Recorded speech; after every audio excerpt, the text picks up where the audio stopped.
Hi, my name is Derek.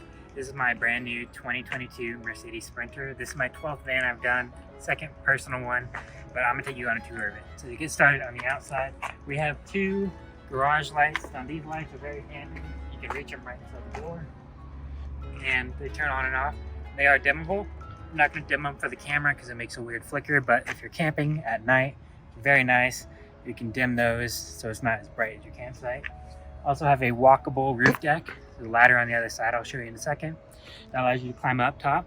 From about here forward, it's walkable, very strong, sturdy. And then there's a light bar on the front of that roof rack. In the back, we have two 175 watt panels or 350 watts of solar, which is more than enough for this van. I've been running the fridge and the inverter and everything, and that is plenty of solar. So this is the driver's side of the van. We've got a flatline VanCo ladder. Now this ladder is perfect because it's a nice circular tube, not the big blocky C tubes that will cause a lot more wind and it's a lot easier to hit things with. Now this ladder is positioned right where you're going to enter onto that walkable roof deck up there. So let me take you up there. So this is the walkable roof deck. The camera is at the back of it, I'm at the front. There is a fan in the middle, but there's still plenty of room to get up here and lounge around. I wouldn't recommend any tall chairs, but smaller, low profile chairs, you could definitely hang out up here, dangle the feet off the edge of the van. This roof deck is very secure. It's made of 80/20 aluminum extrusion and composite decking, so it's going to be weather resistant.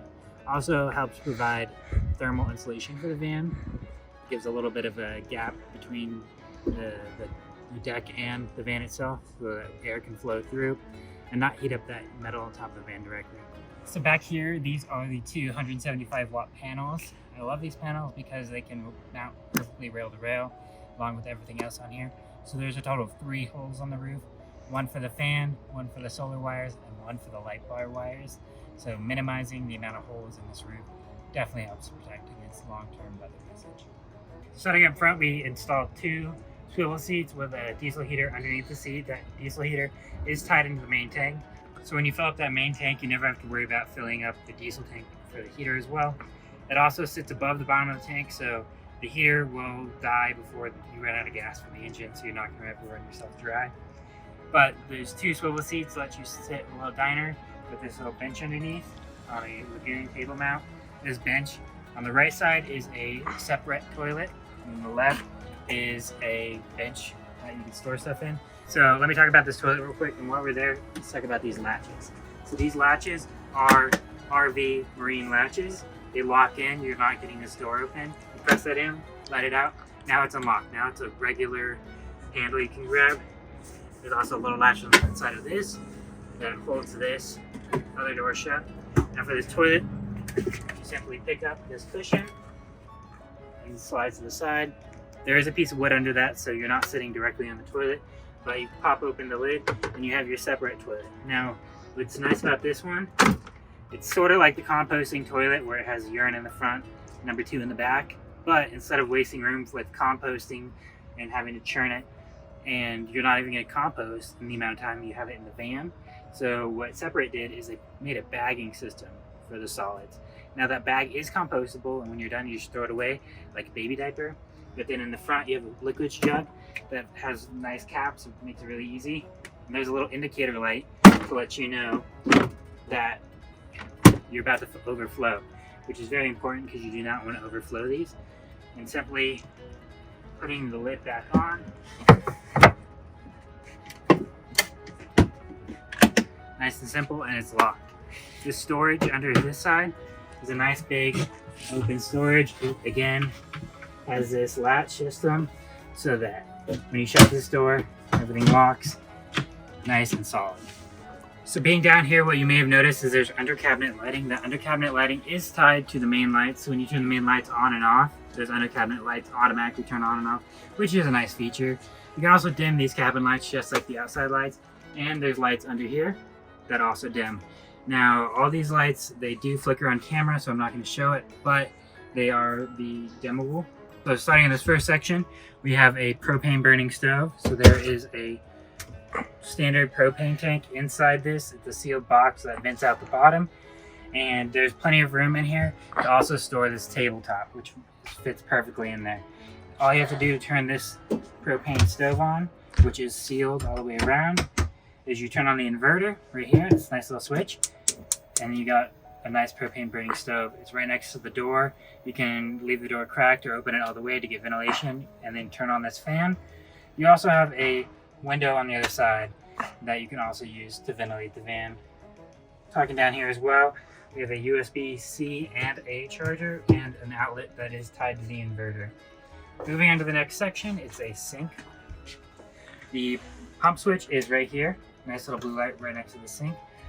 And your gray water tank is strapped underneath, just like your propane tank underneath that one. This sink, very nice. You've got a cutting board that sits on top. You've got a dish rack. You can use this to dry your dishes as you go down the road as well. And then this sink comes out with the shower head. There also is a shower in the back for gear and stuff if you would like. Moving on back, we have our fridge. Now this is a 12-volt fridge from Isotherm. It is perfect. It's all the size you need. It has a little freezer compartment up top with a little ice cube tray that came with it. This fridge has a bunch of little different compartments and everything, which makes it very nice. And then back here, this open cabinet, if you notice it's open and shelves, that's all actually doubled as a ladder for the bed. So these shelves are reinforced, so that way you can use it as a ladder to get up into bed. This bed is quite high. It's about 34 inches, so you can fit a bike underneath.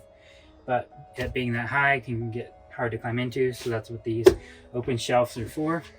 Coming up here, we have our main cabin switch, our outside light switch. This switch right here will turn on this device, and this will give us a reading of our water tank. So if you're ever in the front and you want to see what your water level is at, it's a nice little feature. Again, USB-A and USB-C charging port. Coming this side, we've got a cabinet with shelves, basic shelves that you can use to store stuff in, locked as well. Here we have two little trash cans that can be used for trash or laundry on a slide out drawer. And then back here we have a spice rack. So you can use that to pull out and store spices, jars, other things. Coming up top, we have 4 of these cabinets like this. All these cabinets shut, they all lock as well. Coming over here, these are just smaller versions and do the same thing, all lock. So now I'm going to take you to the back and show you what the garage is like. So here in the garage, we have a nice system of garage lights on this little switch right here. Gives you plenty of light. There's lights throughout the whole way. Give you plenty of light down here. You've got your water fill and this quick attach shower right here that you can quickly attach and detach. So this is the 30-gallon water tank. This is a filter, so all that water going to the sink is filtered. There is a bypass for winterizing the system, but most of the time you do want that sink fully filtered so you can drink out of it, no problem. You've got your pump and you got an accumulator tank, and what that tank does is it makes it run nice and smooth like a sink faucet. RV pumps tend to spurt as a pump, but with this accumulator tank, it's basically a balloon, which makes it run very smooth like you're at your house. Coming to this side, this is the electrical system. You have a 200 amp hour lithium battery. Now this is switched here. You've got your short power plug charger right here, your solar charger, DC to DC. That's a smart DC to DC, so it detects when that van turns on, automatically starts charging your system. Works with the small alternator that comes in these new Mercedes vans. This is the 2000 watt inverter. Vents out here into the box, so it gets plenty of airflow. You also have your solar breaker. Everything else is fused in here. So all the wires in here are tinned copper, which is marine grade. So it is more than enough to run in this RV and even in a boat. Like I said, this bed is built for bike height, 34 inches. Now, this is a L-track bolted to the frame. What this gives you the opportunity to do is mount a bike mount in here. So you aftermarket bike mounts from a bunch of companies, and you put it in this L-track, and then you take off your front tire and your spokes lock into this rail system, so that way your bike is not going anywhere. It's locked down nice and secure right here. thank you for watching my van build. If you want to see my past one, you can go to my past videos on this YouTube channel right here. See my previous build. Otherwise, if you would like, you can send me a message, ask questions on how I did this or questions for your own. I'd be more than happy to help. Just comment down below and I will get back to you as soon as I can. Thank you.